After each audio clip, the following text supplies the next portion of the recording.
Allahu Akbar wa lillahil hamd. Ya Rahman, Ya Rahim, Assalamu alaikum. Welcome.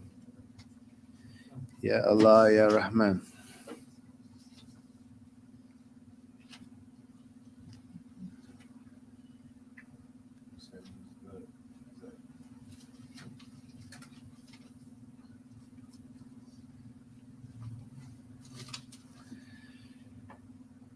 Ya Allah, Ya Allah.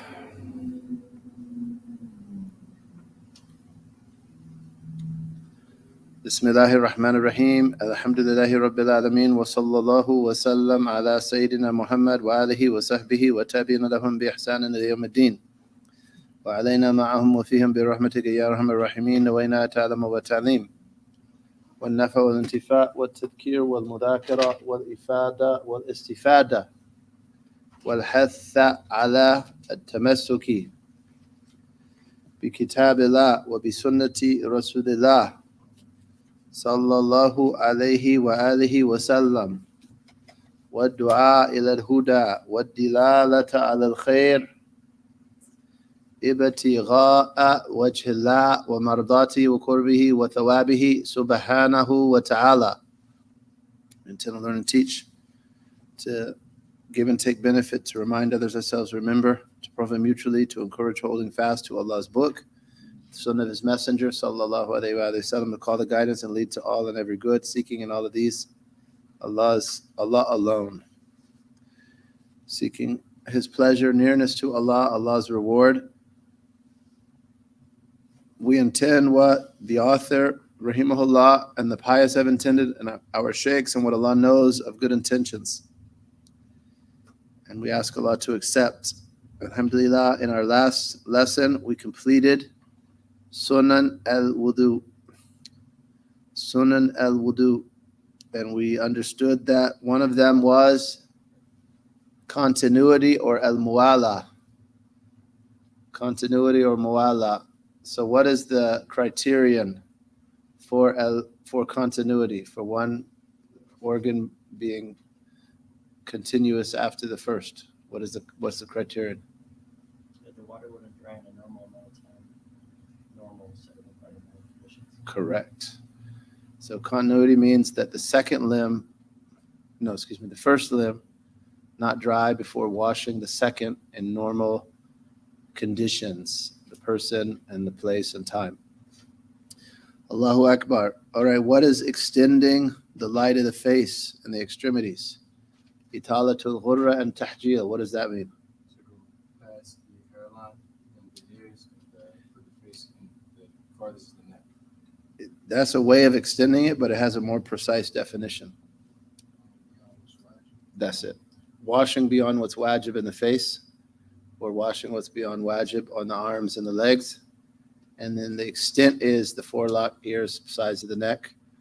Extent is all of the bicep and all of the shin or lower leg. Allahu Akbar. Tayyib. Did anyone memorize the du'as of wudu?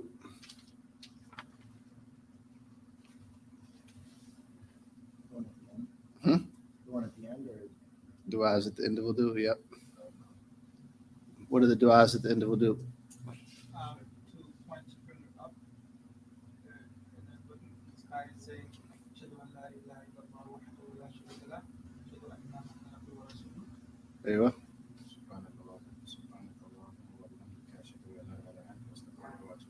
That's 2. One more.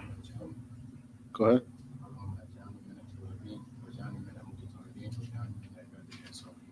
Very good. Salawat on the Prophet ﷺ. And what else? 1 to 3 times. Surah Al-Qadr, Ayatul Kursi 1 to 3 times. Very good. And raising the finger, I might do that sometimes, but that's not specifically what's in the books of the Shafi'is. They say raising the hands and the eyes to the sky. And there is a nice video of Sayyid al-Habib Omar bin Hafid, Hafidhullah, doing wudu in East Africa somewhere. It might be Kenya, it might be Tanzania, might be the islands. In any case, he does it with a lot of its sunan. And that's an excellent resource for seeing some of these sunan. And these sunan are like medicine. And we learn them, and fiqh, this book is knowledge. May us learn. May Allah grant us to learn. And this is knowledge, and the aim of this knowledge is that one acts on it, that one does each of these things. And the action is more noble than the means to it, which is knowing these points. And someone who acts on the knowledge they've learned, Hadith and Quran indicate that Allah bequeaths them other knowledge. And that knowledge is more noble than the actions. And the actions are a means to it. So acting on knowledge is essential. It's essential, and it's a means to what's beyond that, of an increase in iman and awareness of Allah subhanahu wa ta'ala. And nearness, may Allah grant us that, and belovedness. قُلْ إِن كُنْتُمْ تُحِبُّونَ اللَّهَ فَاتَّبِعُونِي يُحْبِبْكُمُ اللَّهُ.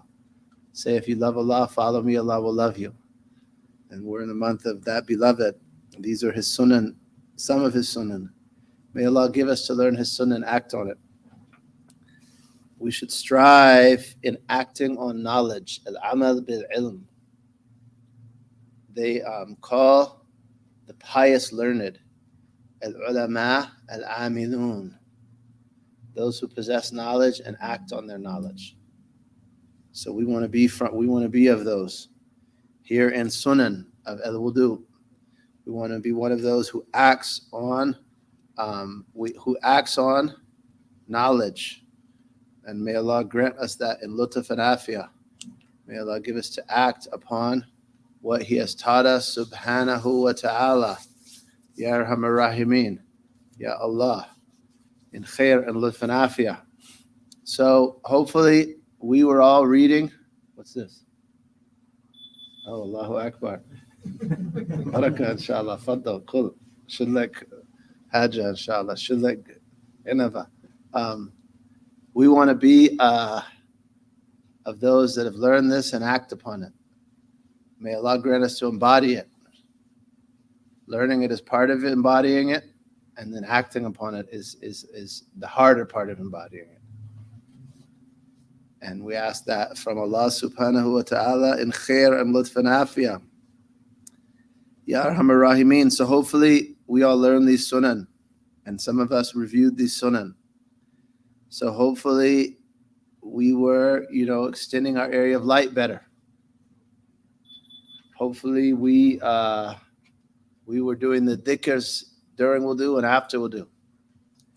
Perhaps we were combing between our fingers better than we had, or rubbing the limbs better, or being conscious of the second limb, the first limb not drying before we wash the second, or any of the points that we learned. That's the benefit of a lesson. As Shafi'i said, knowledge is what benefits, not just what was memorized. Rahimahullah. And our shuyukh taught us that these sunnahs are like medicine. These sunnahs are like medicine. And someone who learns these sunnahs and then doesn't do it, and astaghfirullah, if we're honest, all of us fall in that category to a lesser or greater degree. Right? Sunnah is too vast for any one of us to encompass it all. Even the Sahaba radiallahu anhum. That's one of the reasons there were so many mothers of believers. No one could have taken all of his states and encompassed them and transmitted them. Not one person.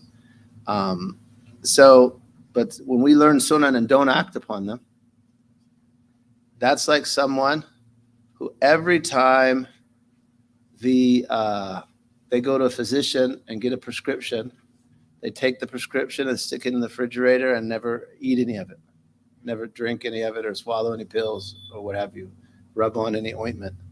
And then they go back and complain to the doctor, I'm still sick. That medicine you gave me, I'm still sick.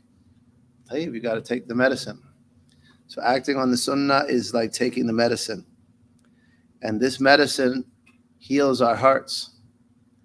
It heals our hearts. Qadi Iyad authored his book about the Prophet, Ash-Shifa, the healing, fi ma'rifati hukuk al-Mustafa, the healing and knowledge of the rights, through the knowledge of the rights of al-Mustafa. So may Allah give us to act on this. We should act on this. We would love to see that you could read these sunnahs from the students here. Many of my peers in seeking knowledge and teachers in Tareem, you could read these sunnahs from them. You could learn them from the books. You could learn them even better from watching them. Allahu Akbar.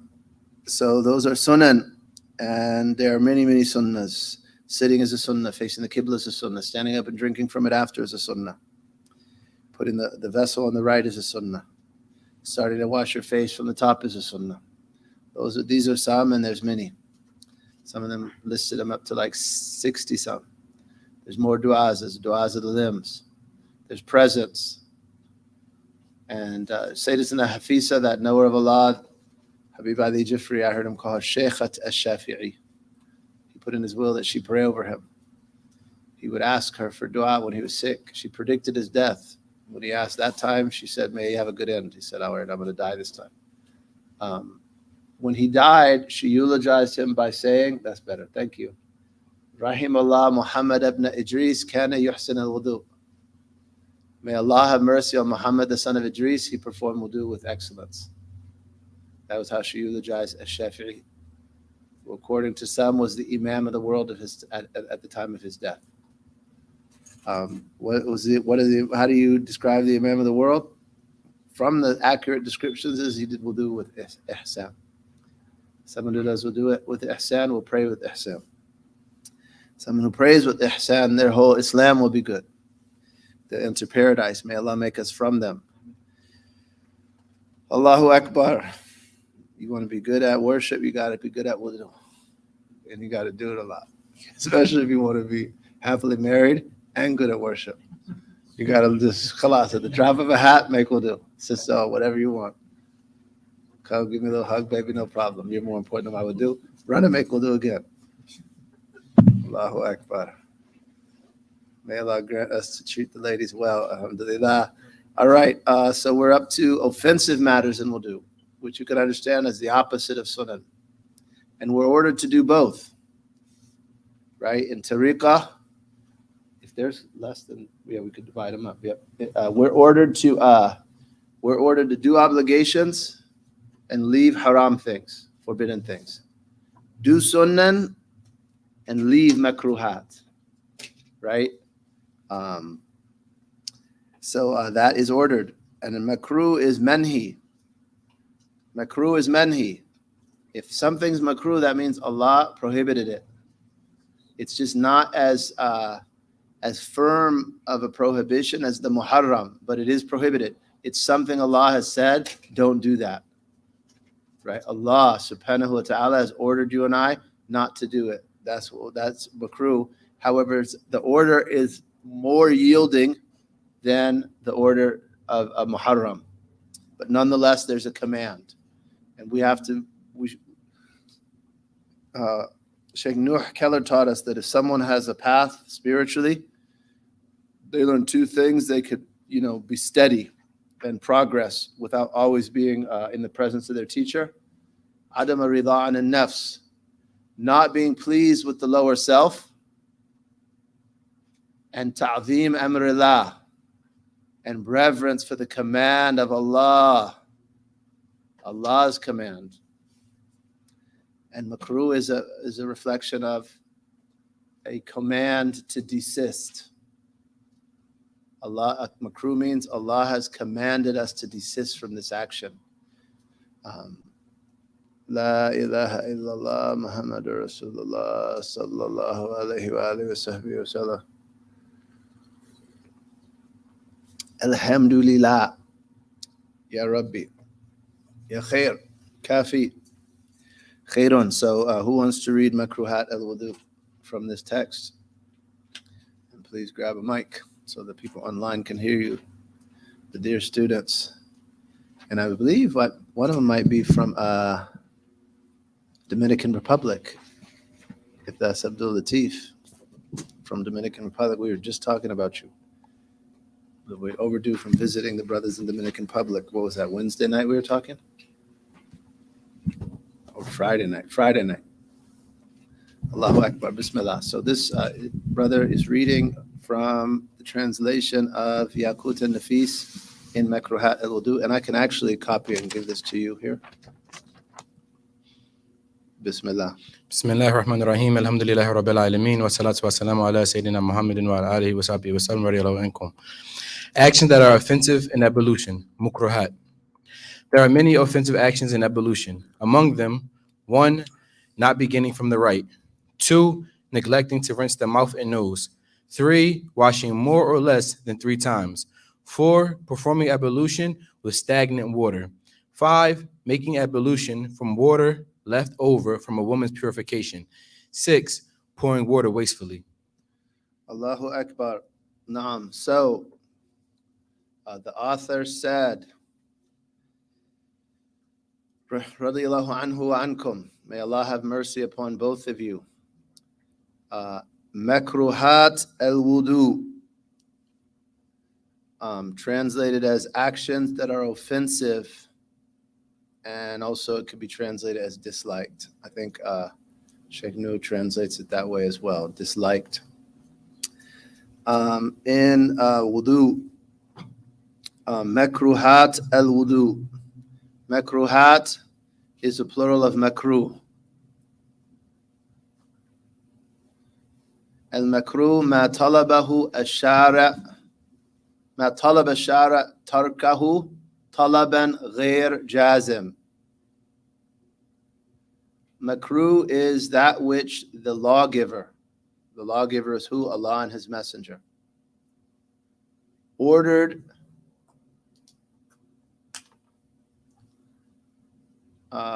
that one desists from it with a relenting order, right?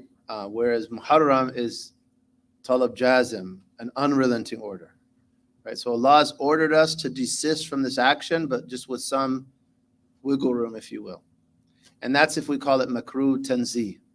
There's also makruh tahrim, which is different. It's similar to muharram. It's sinful, but out of adab with the Sharia, if it's based on qiyas, they'll call it makruh tahrim.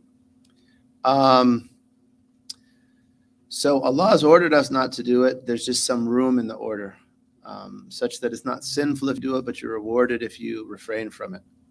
And the ruling of makruh is ma yuthab ala tarkihi imtithalan wala yu'aqabu ala fi'lihi. What you're rewarded for desisting from, though not punished for doing, punish the punishment of a sin, but you might be punished by doing worse makruh.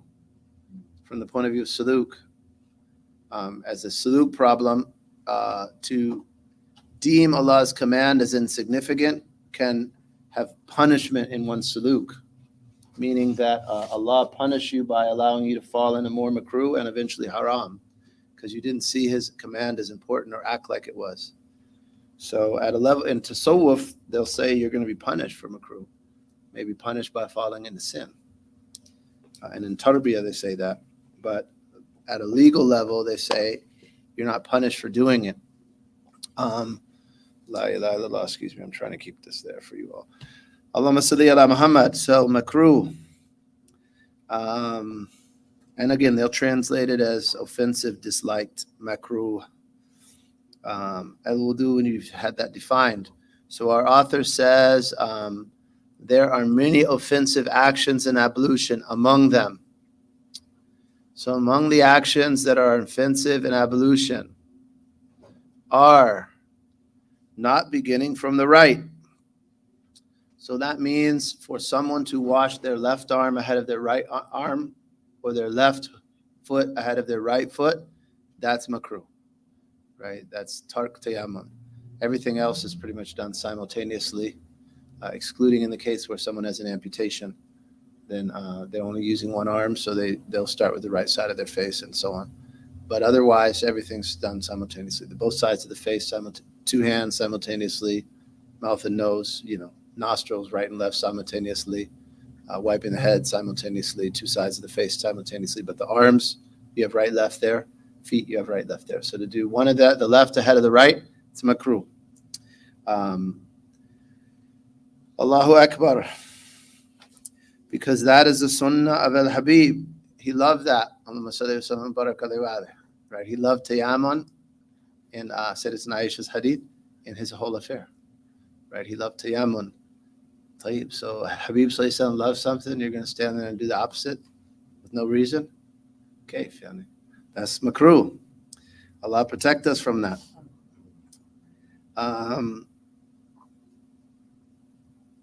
Tark al-madmada wal-istinshaq, neglecting to rinse the mouth and nose. So madmada and istinshaq, there's a difference of opinion about whether or not they're obligatory. So that and anything else where there's a difference of opinion about its obligation, unless it's like kind of a weak position, it's going to be offensive to neglect it.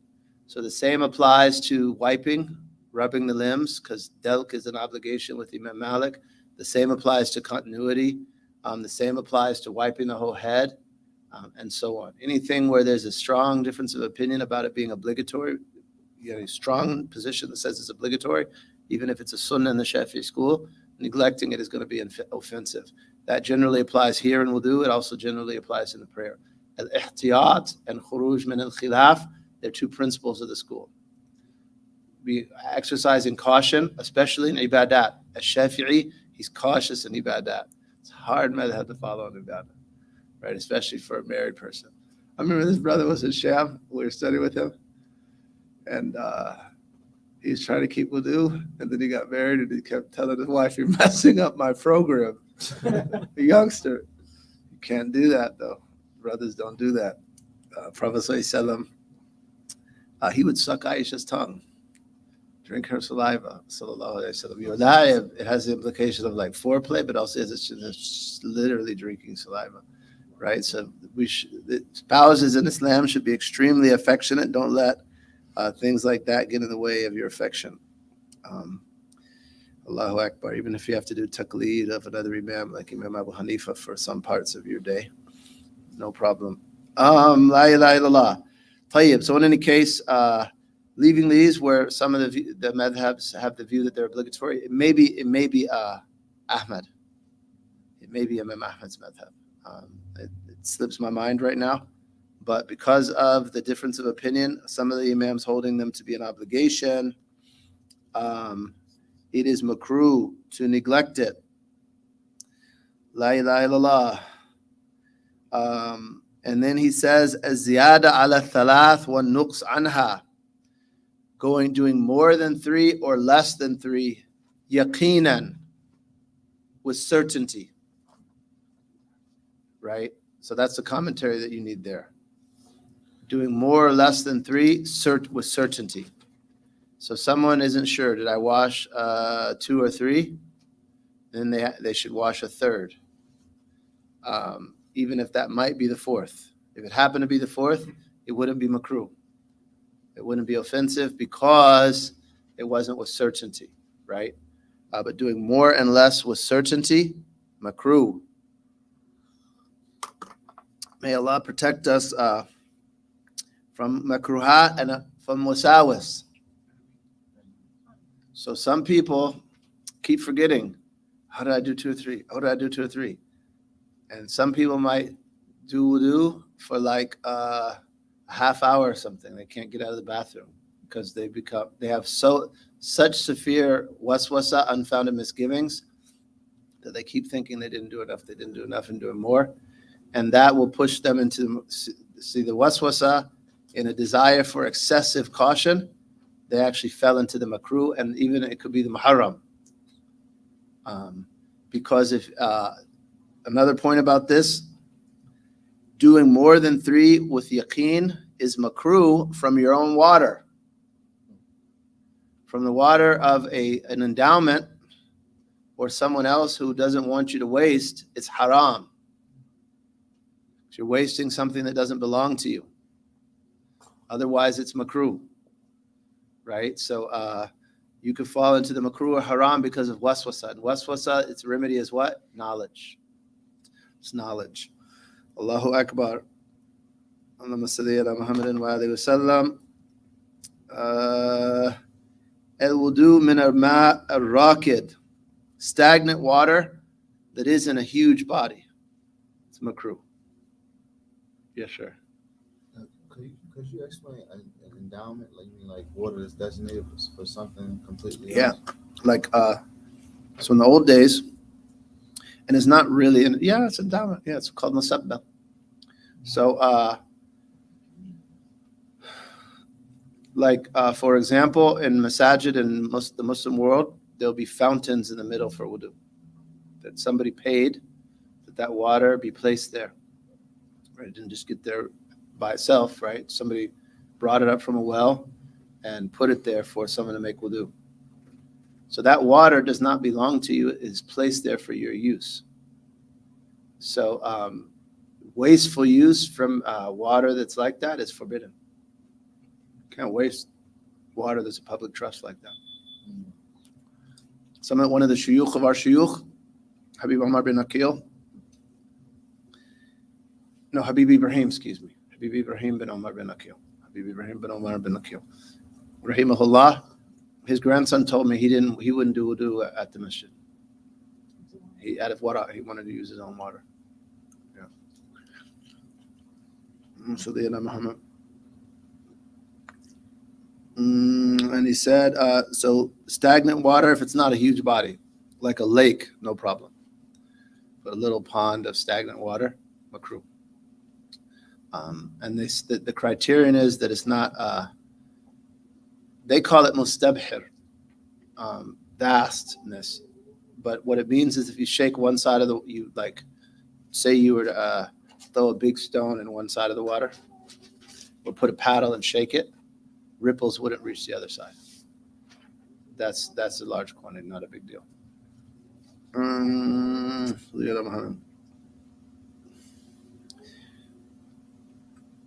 we're spoiled in water.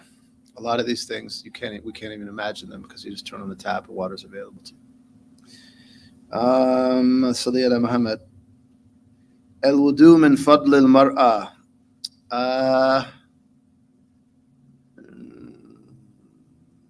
Making ablution from water left over from a woman's purification.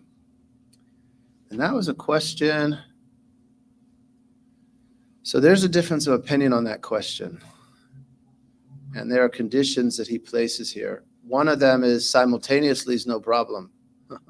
Because the Prophet ﷺ and Sayyidatuna Aisha would make ghusl from the same water. Right? But actually Ibn Hajar, he argues this condition, and another detail that he mentions in it is the argument isn't only about the surplus from a woman, it's the surplus from someone in major ritual impurity or a menstruating woman. Is it makruh to use that water, right? After a junub or a ha'id has done purification. In one of Ibn Hajar's works, Sharh Ubab, he said, no, it's not makruh, because there's explicit sunnah that would say otherwise. Though in some of his other works and some of the other works in the madhab, they say, no, it is makruh. And Allah knows best. Yeah, so that one is, and again, that really doesn't apply in our context because people aren't filling up a vessel of water and then scooping, taking a dipper or whatever and scooping out of it and making wudu and ghusl anymore. Whereas in their context, someone have a bucket and they're making wudu from it. Or a pot, where it's turning on the faucet and it's coming out pouring. And so that doesn't apply in our context very much. And there's an argument about its makruhness. And Allah knows best. And La ilaha illallah.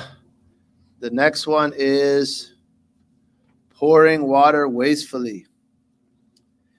Pouring water wastefully, which means what? Taking for a given limb more water than you need for the obligations and sunnahs of that. So you need a certain amount to wash the whole thing.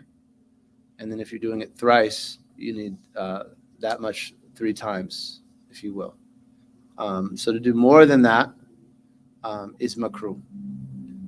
When pouring, and why do they say wastefully pouring? Because say somebody did wudu by dunking into water. that wouldn't be makruh, and it's kind of hard to imagine how that could be wasteful, but nonetheless, I mean, pouring out too much water while making wudu by pouring, not by submersion. La ilaha illallah. So wasting water is makruh when it belongs with you. When it belongs to you. If it belongs to a waqf, and they call that ma musabbal, it's placed for public use. La ilaha illallah. Or it belongs to someone else and they don't want you to waste it. Then it's muharram. Then it is muharram. And the waqf is more narrow because they can't decide that. The owner, at least, he could say, yeah, come use as much as you want. But a waqf, la ilaha illallah, khalas, that's public trust. And again, wasting is what? Taking more than you need for the obligation. And the sunnahs, and even if you're on the shore of an ocean, wasting water is makruh. Wasting water is makruh. Well, alhamdulillah. So these are a few makruhat of al-wudu. And any of those things where there's a difference of opinion, those should be avoided if someone says it's obligatory. So like rubbing the limbs, as is obligatory with Imam Malik, and wiping the whole head, as is obligatory with Imam Malik, those should be done as well. La ilaha illallah. You could read the invalidators of wudu too. Next section.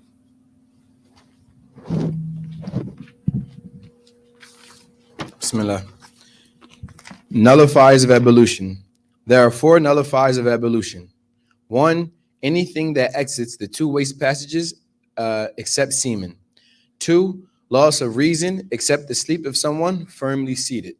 3, contact of the skin of a man and woman who are mature and unrelated, non-mahram, with nothing between them.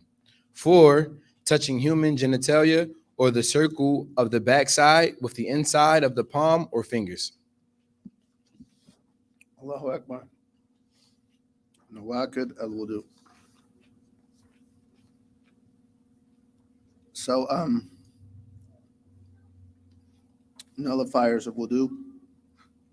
So sometimes they'll call this chapter Asbab al-Hadath, the causes of minor ritual impurity. That's how it's phrased in Reliance of the Traveler. They also call it Nawaqid, which is a plural of Naqid. And what's meant is the Asbab, the causes that end wudu. We call them breakers of wudu, maybe in more lay terms here. The things that break wudu, these are in the Shafi'i school. And it's these 4 and only these 4. So many things that we've learned, we might have learned them from another school, like bleeding. No amount of bleeding breaks the wudu in the Shafi'i school. A common mistake people ask is touching a dog. Touching a dog does not break ablution. It might be an issue purity-wise, but that's related to purity for salah of the body or clothing or place of prayer, not to ablution. So it's just these 4. And again, this is in the ijtihad of the Shafi'i imams, rahimahumullah, based on how they understood the evidence. And some other schools deemed otherwise, right? They had different views. But these are the views of the Shafi'i imams. I'm going to post this section for you online as well, so you could see it. The first of them, anything that exits the 2 waste passages, except semen. So anything that someone excretes from the front or rear waste passage nullifies their ablution. La ilaha illallah, whether that's usual or unusual. So for example, if someone were to pass stones, all that came out their urethra was a stone, that would nullify their ablution, right? Anything that exits. La ilaha illallah, except semen. That is fiqh. Jurists have a way they think, and in lay terms, practical terms, or we say in practical terms, many times it seems abstract or even absurd. However, they're functioning based on legal principles, and one of their legal maxims is ما يجب أعظم أمرين بعمومه فلا يجب أدونهما بخصوصه. Something that requires a greater of two matters in general doesn't cause the minor of the two in specific. So the exit of semen makes you have to make ghusl. So essentially, forget about, since this is being very lay terms, forget about wudu. We're talking about ghusl now. What can you do with that wudu? Nothing. You can't do anything with that wudu because there's a whole bunch. There's all the things that are forbidden without wudu are forbidden without ghusl and more. Right. So the upshot of it, the only benefit is if someone said, this $10 is for whoever has wudu. You could have that $10, right? That's all that it amounts to. And the scenario in which it would occur is very unlikely, and that is if there's an exit of sexual fluid without any contact with the opposite sex, which is also unusual, and without sleep, laying down, right? So there's very rare circumstances where it could even occur, but nonetheless, the greater of the matters is obliged. So then essentially there's not consideration given to the lesser of the two matters. Yes. In that example you just gave, it just came out for whatever reason, they would still have wudu? Or They'd have wudu without ghusl. Yeah, so they're in major ritual impurity, not minor. so what if, for example, you were with your wife, you made ghusl, and then more came out afterwards, or you found some afterwards? Then in our school, if more exits after ghusl, you have to make ghusl again. In the Maliki and the Hanafi school, if more exits after urination, you don't have to do ghusl again. But yep. And if you had wudu without ghusl, your major ritual impurity, not minor. But major is minor and more, right? So again, it's something of a philosophical discussion or a theoretical discussion. There's very almost no practical application to it. But again, they're speaking in kind of legal theoretical terms. Not necessarily all of these details are have a practical application, but it does help someone understand how law works. La ilaha illallah.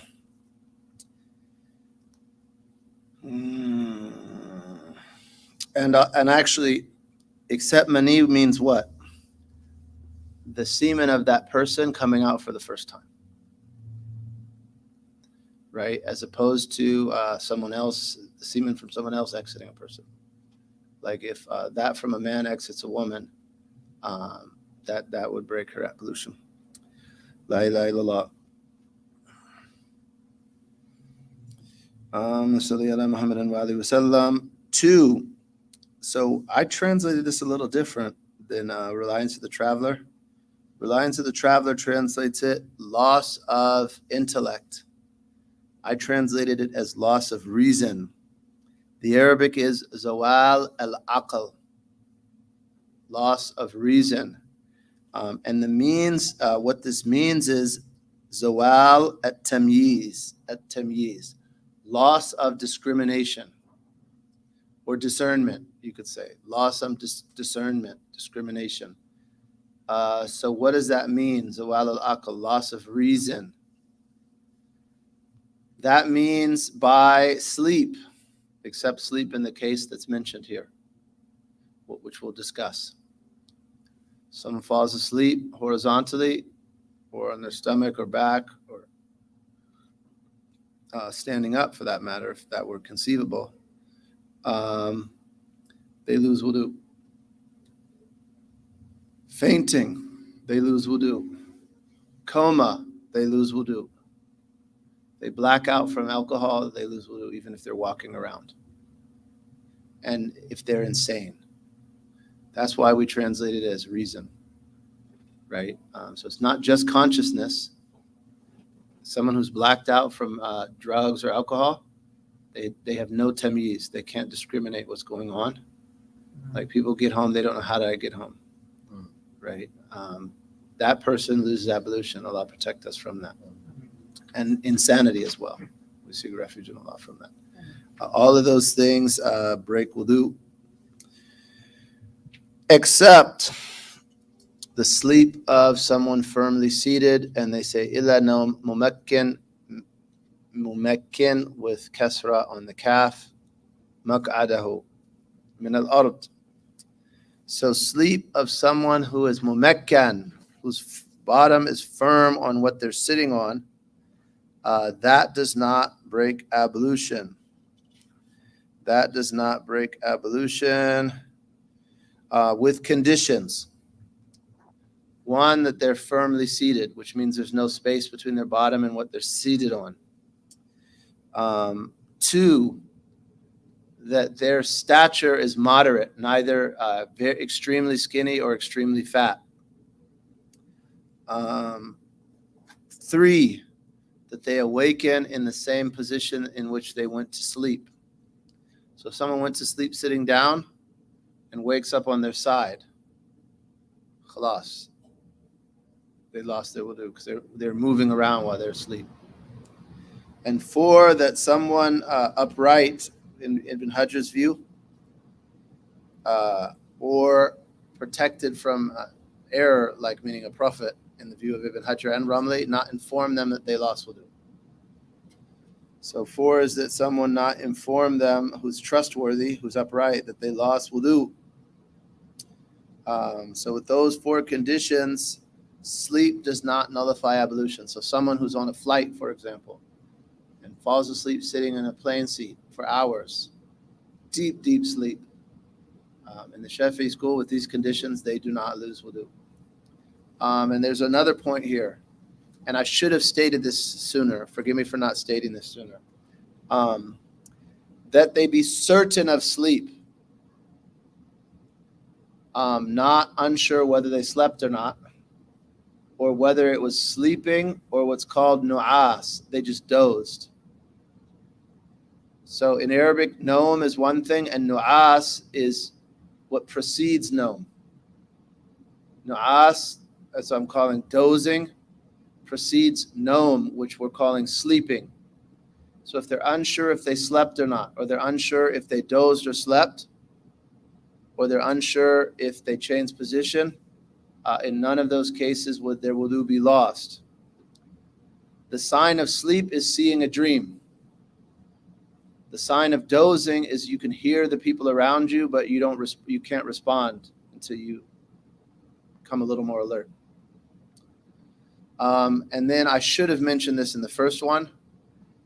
Anything exiting the two ways passages with certainty, right? So all of these, certainty is necessary for the loss of ablution.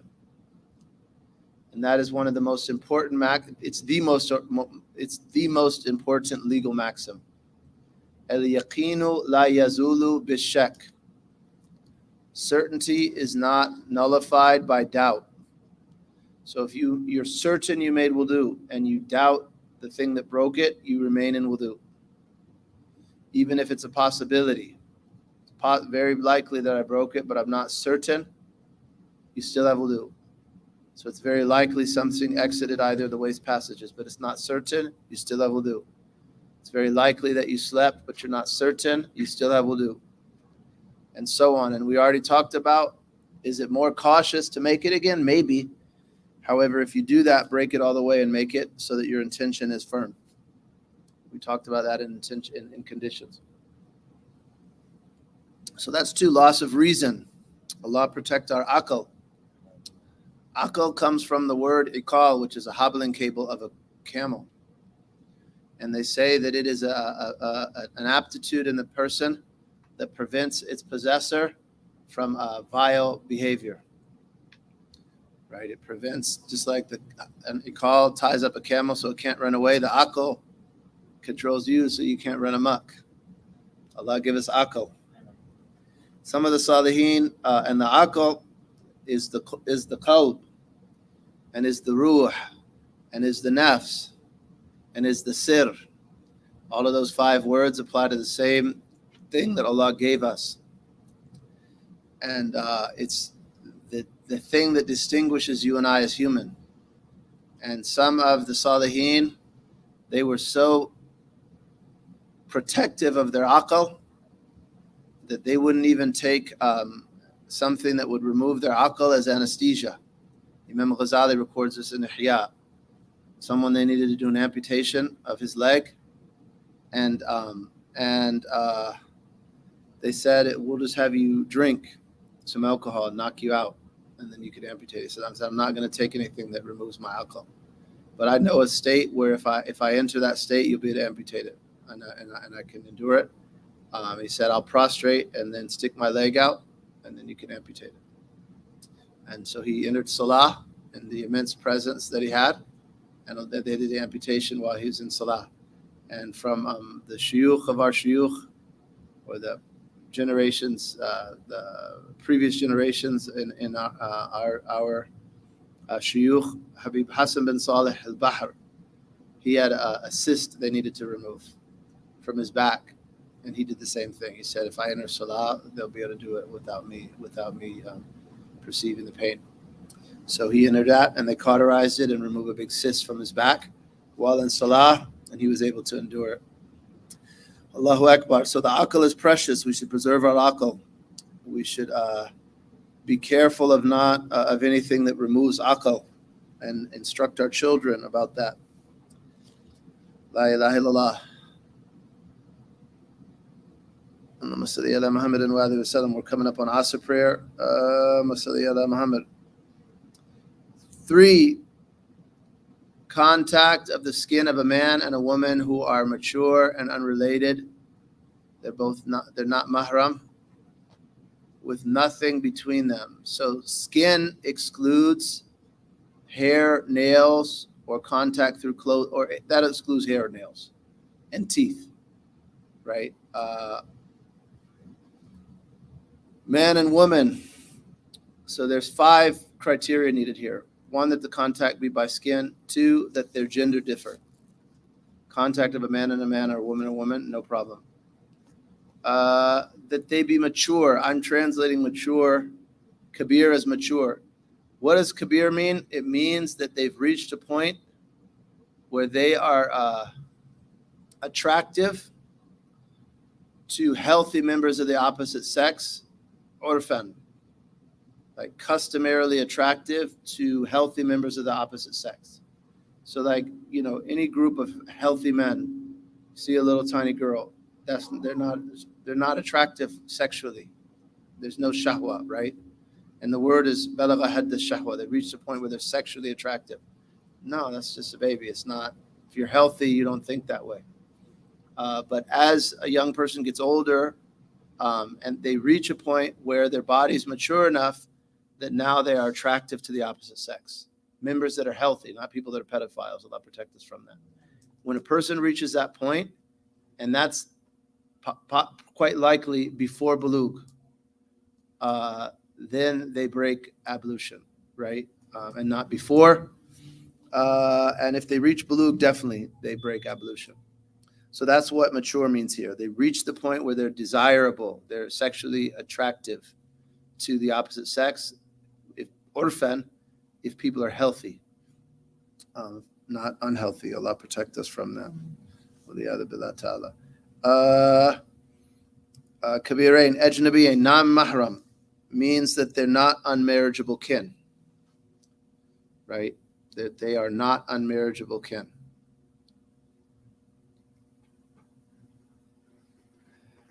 With nothing in between, and that's the 5th criterion.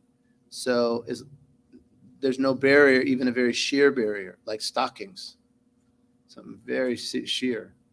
If there's a barrier, or rubber gloves, latex gloves, you have latex gloves and touch the skin of a member of the opposite sex, your wudu and their wudu are not broken, right? So barrier excludes that. So those are 5 criteria: that the contact be with skin, that the gender differ, that they both be mature, that they not be mahram, and that there not be a barrier. La ilaha illallah. And that comes from the verse, O lamistumun nisa. O lamistumun nisa. Some of the jurists understood that more figuratively as a metaphor for some type of intimate contact, and they differ as to the threshold of that intimate contact being pretty far along in the view of Imam Abu Hanifa, not as far in the view of Imam Malik. And Ash-Shafi'i as did Ibn Umar radiallahu anhuma, understood it literally as any skin-to-skin contact. Lems is skin-to-skin contact. And that is a qira'ah. Lamistumun nisa. Literally, lamistumun nisa means you touched a woman. That's a literal import of that verse, and it's the madhab of Ibn Umar. That is perhaps the hardest question in ibadat in the Shafi'i school.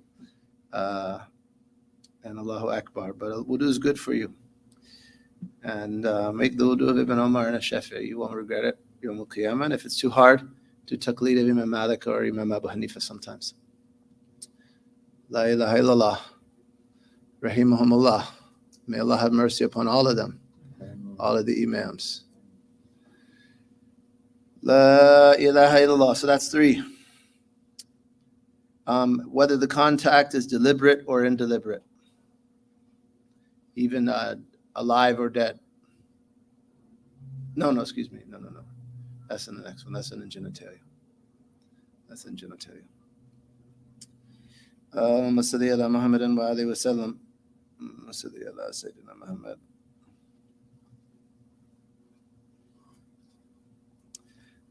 Giving an indication how the fuqaha think.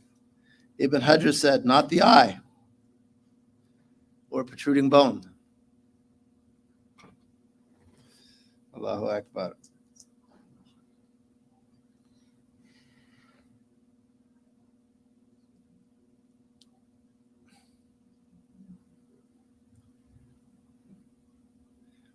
Allahu Akbar wa lillahi alhamd.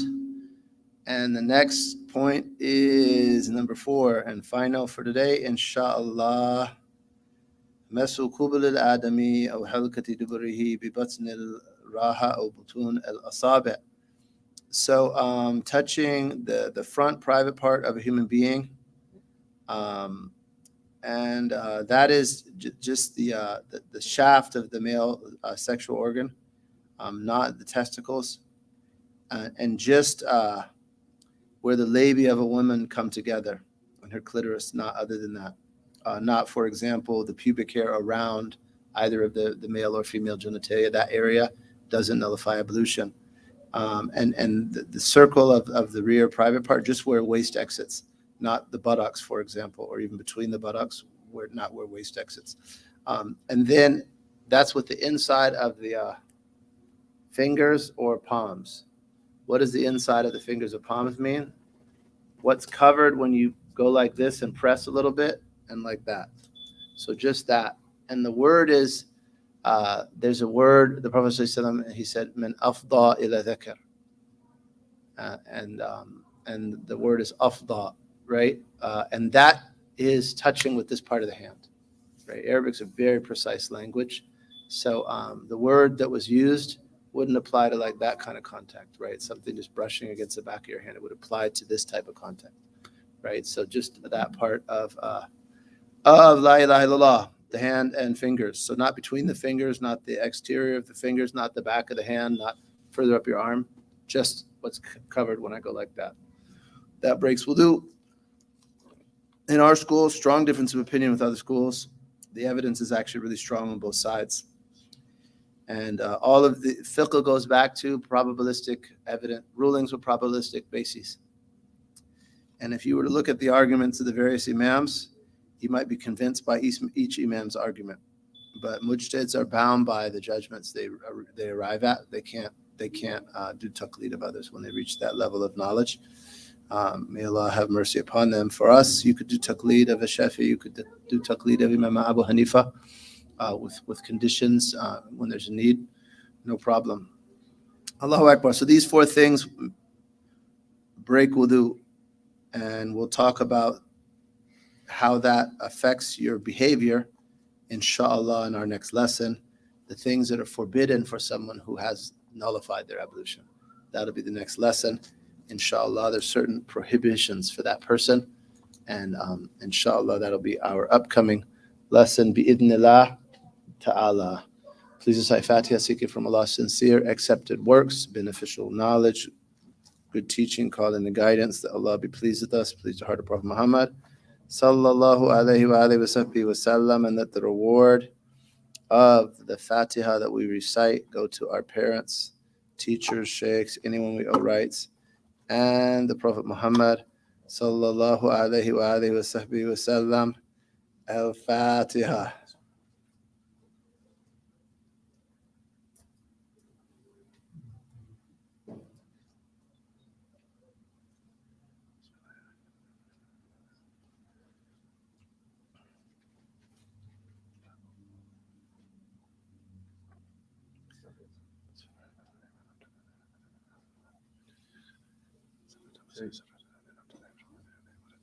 Yes, sir.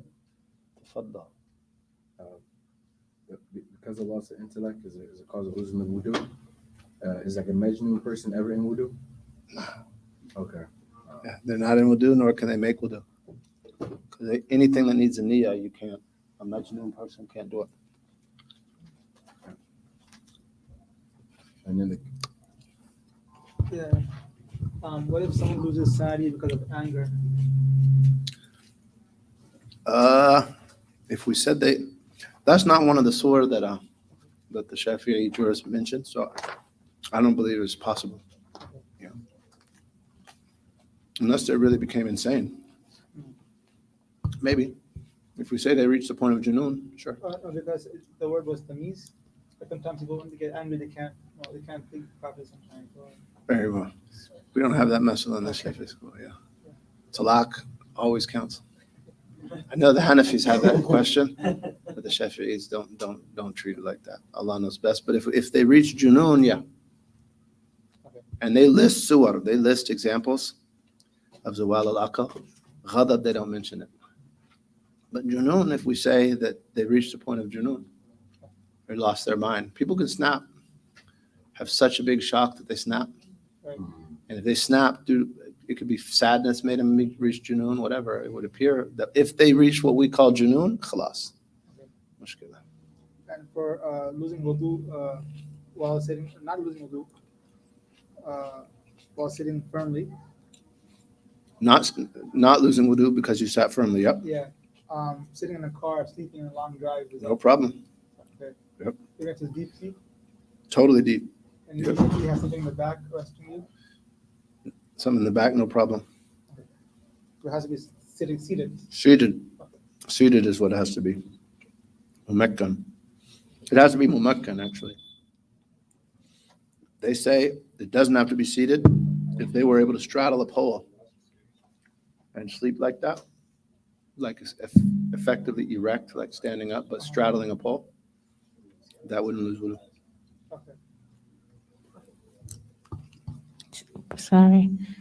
I just wanted to clarify, you mentioned about when you say a protruding bone, you mean like exposed bone, not like an Someone with elbow a compound or something. fracture, yep. Right, okay. Someone with a compound fracture, Right. go to emergency room, someone's operating on them, Mhm. touches their bone, doesn't break their wudu.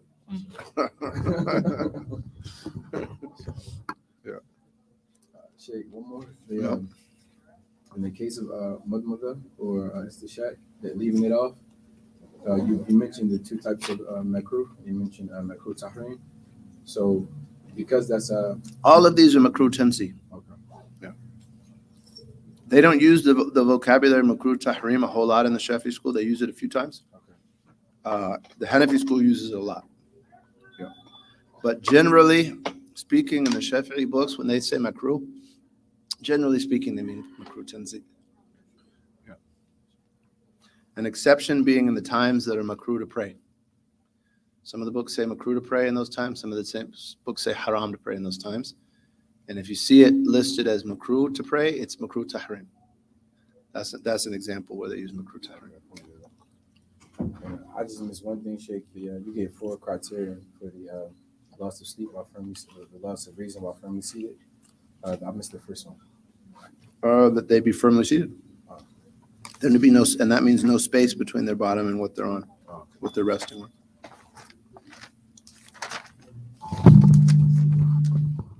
Place everyone in Allah's care. Wassalamu alaikum wa rahmatullahi wa barakatuh.